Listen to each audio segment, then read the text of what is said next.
Is it too late to start working hard at the age of 40? Unless you have a stable job, all your work will be meaningless. The sooner you realize this, the sooner you can save yourself. Of course, if you are the kind of person who achieves financial freedom with the company's listing, then you can leave now. Because what I want to talk about today is how ordinary workers like us should prepare in advance in the workplace in middle age to save ourselves. What I say today may not be accepted by everyone, because the truth is hard to hear and hard to swallow, but I believe that there must be some people who can understand and listen to it. I have worked in a large company for 10 years and started a business for 6 years. I have experienced the transition from an ordinary employee to a middle-aged person, from a level manager to a division manager, to a branch boss, to all roles and stages of being a boss myself. So today, I won't tell you chicken soup, but only the truth. Even if it can help one person, I think it's worth it. If working part-time is a problem, then before prescribing a solution, let's talk about the actual harm that working part-time brings to you. The first is that it greatly consumes your mental energy, also called vitality. There are 2 ways of consumption. One is that all your time is filled with work.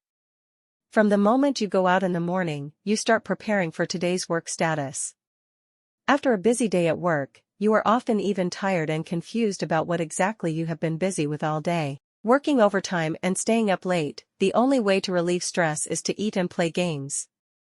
Another way is to work from work, to get off work. Apart from mechanically dealing with some unavoidable work, you basically never use your brain. After a few years, you just repeat the day thousands of times. No matter which of these 2 methods, it is actually a huge consumption.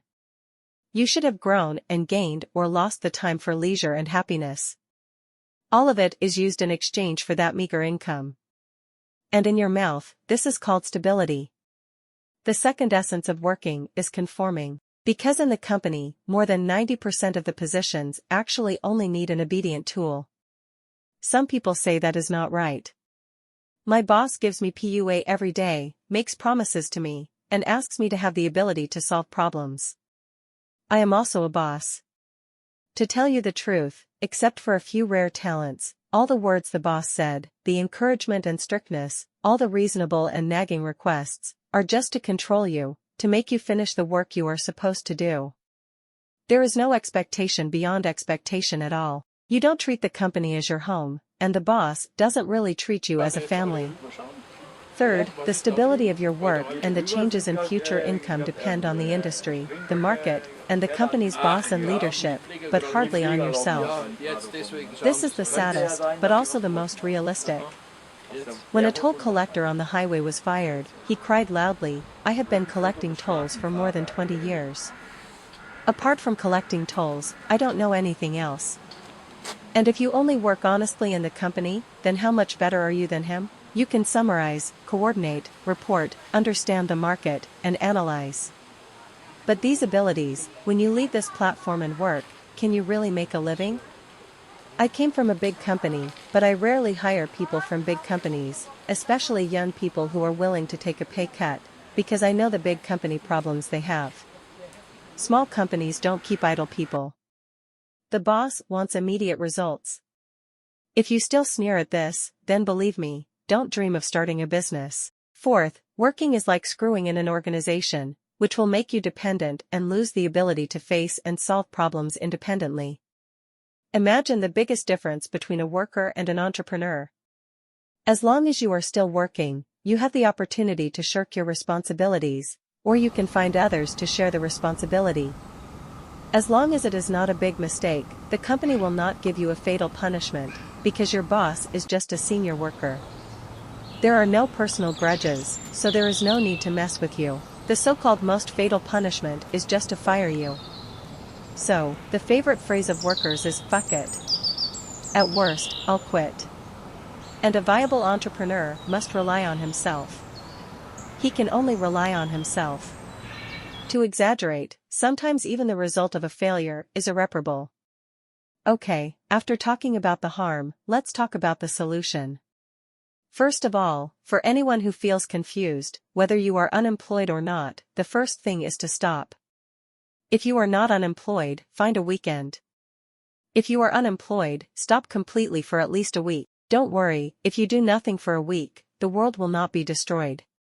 The more confused people are, the less panic they should be. The more they should not seek outside. They should not expect external forces or some master to guide them. With a skill, those who think they can turn things around with one move are almost all just wasting time. Second, reflection. At this stage, we need to reflect deeply on two things that can help you turn things around. First, objectively summarize the useful abilities accumulated in these years of work, and then think about how to transform the objects of the abilities. For example, if you are in recruitment, can you switch to training and guiding job seekers? For example, if you are in development, do you have the ability to independently develop some small projects? For example, if you are in sales, do you have the ability to take orders by yourself? Or the ability to train new people to grow quickly? See? With the same ability, change the focus, your value will double or even multiply. But there is another extremely important point here, which you must remember, that is, this work must be completed by you independently. If it requires complex cooperation, it is equivalent to being useless. Second, if your work has not accumulated any useful skills, then you should seriously reflect on your own strengths. If you really have no strengths, then you have specialties. If you really have no specialties, then you have interests. Remember that interest is your last trump card. For example, I want to learn guitar, but I don't know how to do it now. Then can I show my growth experience from scratch and gain a group of fans? Can I organize the pitfalls I encountered when learning guitar, the skills I gained, and the dozen songs I just learned into document courses, and sell them? Remember that sometimes the experience of junior high school students selling to elementary school students is more attractive than teachers, because it is fresher, more practical, and less distant. I have a friend who has sold tens of millions of guitar lessons in the past 2 years in this way. Third, when you have figured out this positioning, you should start to do subtraction. Subtract and cut off unnecessary social friends and entertainment. You have to warn yourself that I will spend 1 or even 2 years to prepare for the next 5 or 10 years. This may be a painful process, but it is definitely worth it. Although I do not advocate painful growth, you must remember that only painful growth can prove that you are on the right track. Of course, it doesn't matter if you can't do it. That's just because you are not forced into a desperate situation at the moment. When you are forced into a desperate situation, you will naturally be able to do it. At that time, it is not that you actively stay away from this world, but that this world directly abandons you. Secondly, learn. The learning I am talking about is not reading books, watching videos, or taking online classes. Those studies cannot save you at this moment. The correct learning method has only 3 steps. First, find your goal. Roughly study all its content and methods, and then enter the second step, which is to start quickly and imitate him clumsily. The best way to get close to a person is to imitate him as closely as possible. Imagine yourself as this person. Remember that you will never be ready for the day. All preparations for the pursuit of perfection will inevitably lead to failure. You don't need to study why, you don't need to study logic, and you don't need to study data. As long as he is successful and can make money, you just need to imitate him first. Those deep-seated problems will inevitably find their answers in the variables.